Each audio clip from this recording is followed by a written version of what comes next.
Good evening. This is Sherman Crancer, and I'm coming to you again with another training webinar for Microsoft Community Connections that's in relation to event planning.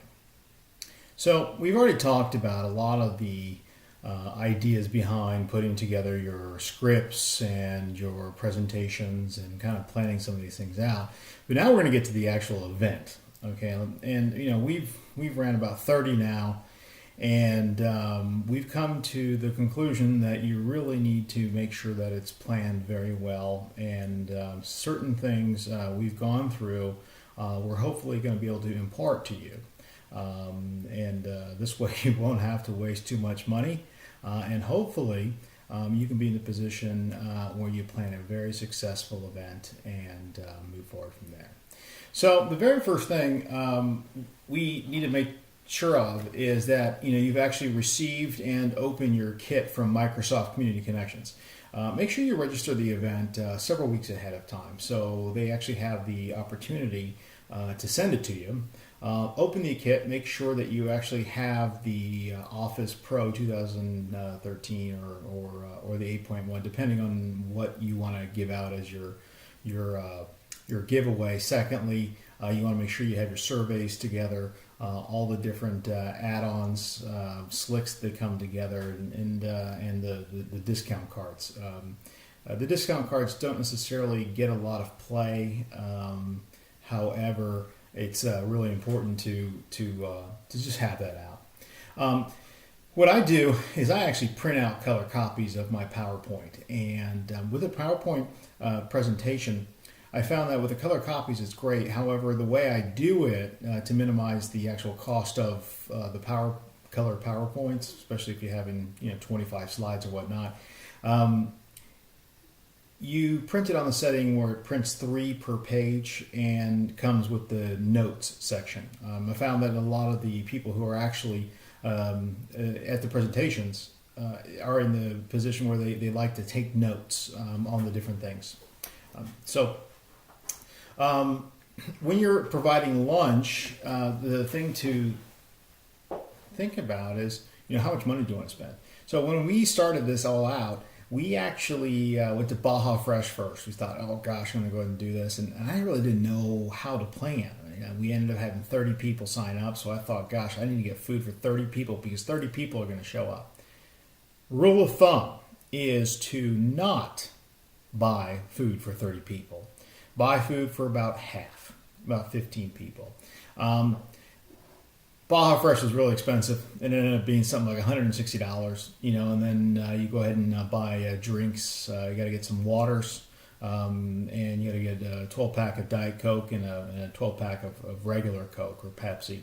But it was really too expensive. So what we decided to do is we tried a couple other ones, and the best value that we felt was the Subway sandwiches. They have a great, thing for $35 per tray. Get 2 trays, and you mix and match all the sandwiches. People like it. And then you go back to Albertsons or Ralph's or whatever the grocery store is and go get the package of chips.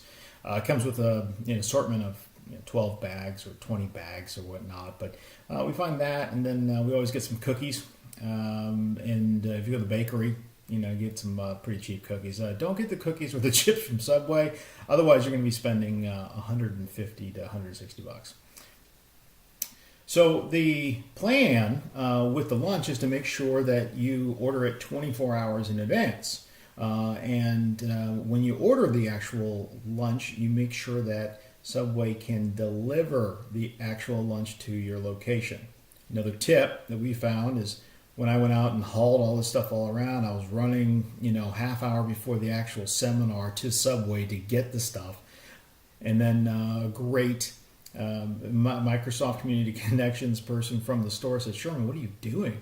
Why don't you go ahead and get Subway to deliver? So we found that out, called them up, asked them, and lo and behold, they actually wanted to deliver. It was great, fantastic. So now it's all delivery to the office. The next idea that you can think about in the event that you're having a seminar for 60 people, or even actually 30 that are going to come, 60 people registered to come, do pizza. Pizza's fine. pizza, and then get a bunch of drinks, and then get some cookies. It works out, fantastic. The night before, make sure you pick up the case of water and all the drinks and have everything stashed inside the back of your in your trunk. Great idea. Don't get it the day of. You want to make sure you're well prepared for that. Make sure that your projector that you're using, I always bring an extra projector just in case, but make sure it's working. Test it out. And then put it in the back of your car 2 days before the event, okay, with all the materials. Put it in your trunk. This way, when you leave in the morning, you're not going to be in a position where you actually lose or forget the actual projector. So now we're going to start talking about practice. So practice is exactly where you need to be. You need to practice the actual event. And what I do is typically the night before or a couple days beforehand, I'll actually put the projector, get it all ready, actually sit in front and actually do it.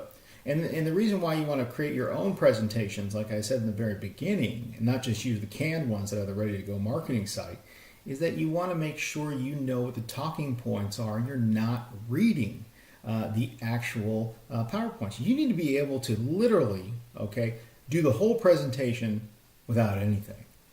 In the event that your projector breaks or you don't have copies or whatnot, you need to be able to understand what that is and what the points are. So it's really important to practice before you actually go to the seminar. Once again, look, we're all experts, right? You're the expert. You're going to be the expert in your field, whether it's Office 365 or SharePoint or whatever technology you're in. You're the expert. You got to remember that. You know more than these people know. So make sure you do your own PowerPoints and then practice them beforehand so you can get the points that you want to put out there. And also make sure that you shape the presentation to have a call to action, as well as you shape the presentation to know what type of questions are going to come back your way. Worst thing ever is if you would sit in front of a group, basically touting yourself as a subject matter expert, and they ask a question that you have no idea, that may be extremely basic, that half the room knows and you don't know. So shape your presentation and practice it beforehand. When you're using the PowerPoint, use the play button on PowerPoint. So what it does, it extends your screen. You can actually put it up there, and then the play button will actually have some notes. Typically what we do is we'll actually put the computer in front of us with the play button, and I'll have the clicker so that I can actually see the notes while I'm walking around and talking, kind of glance at it as opposed to turning around and turning your head and nobody sees who you are. So you got to be really careful of that. The next step is the day of the event when you're there, or before that, you need to pre-sort all of your materials. Okay, so if you have 30 people that are registered, make sure you have 15 packets. The packet should include, the survey, should include your giveaways. It should also include the slicks that you're going to be providing, call to action, and a way for them to contact you. So it could have your business card or whatnot. But pre-sort those all out so that when you get to the actual presentation, you can be in a position where it's like boom, boom, boom, boom, boom, no problem, you got it. So that's really important. The next thing is, and I think we kind of talked about it too, is you have to have a call to action inside your presentation.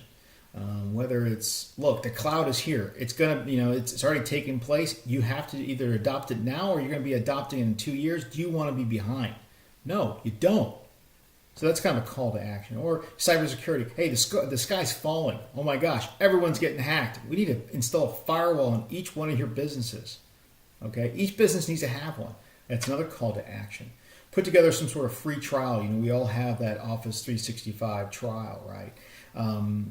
And do that. So have something in there. Make sure there's a call to action in every one of your presentations. The next step is using those surveys. The survey document is good. However, another way of doing it is using your OneDrive, to create a survey into it. Then you're going to create an email address or a URL where they click on it while they're there, and everything comes over to you digitally as opposed to handwritten.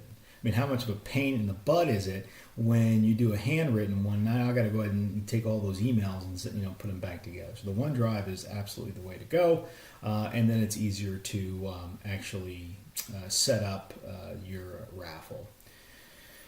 Promote the event on Twitter and Facebook. A lot of these different types of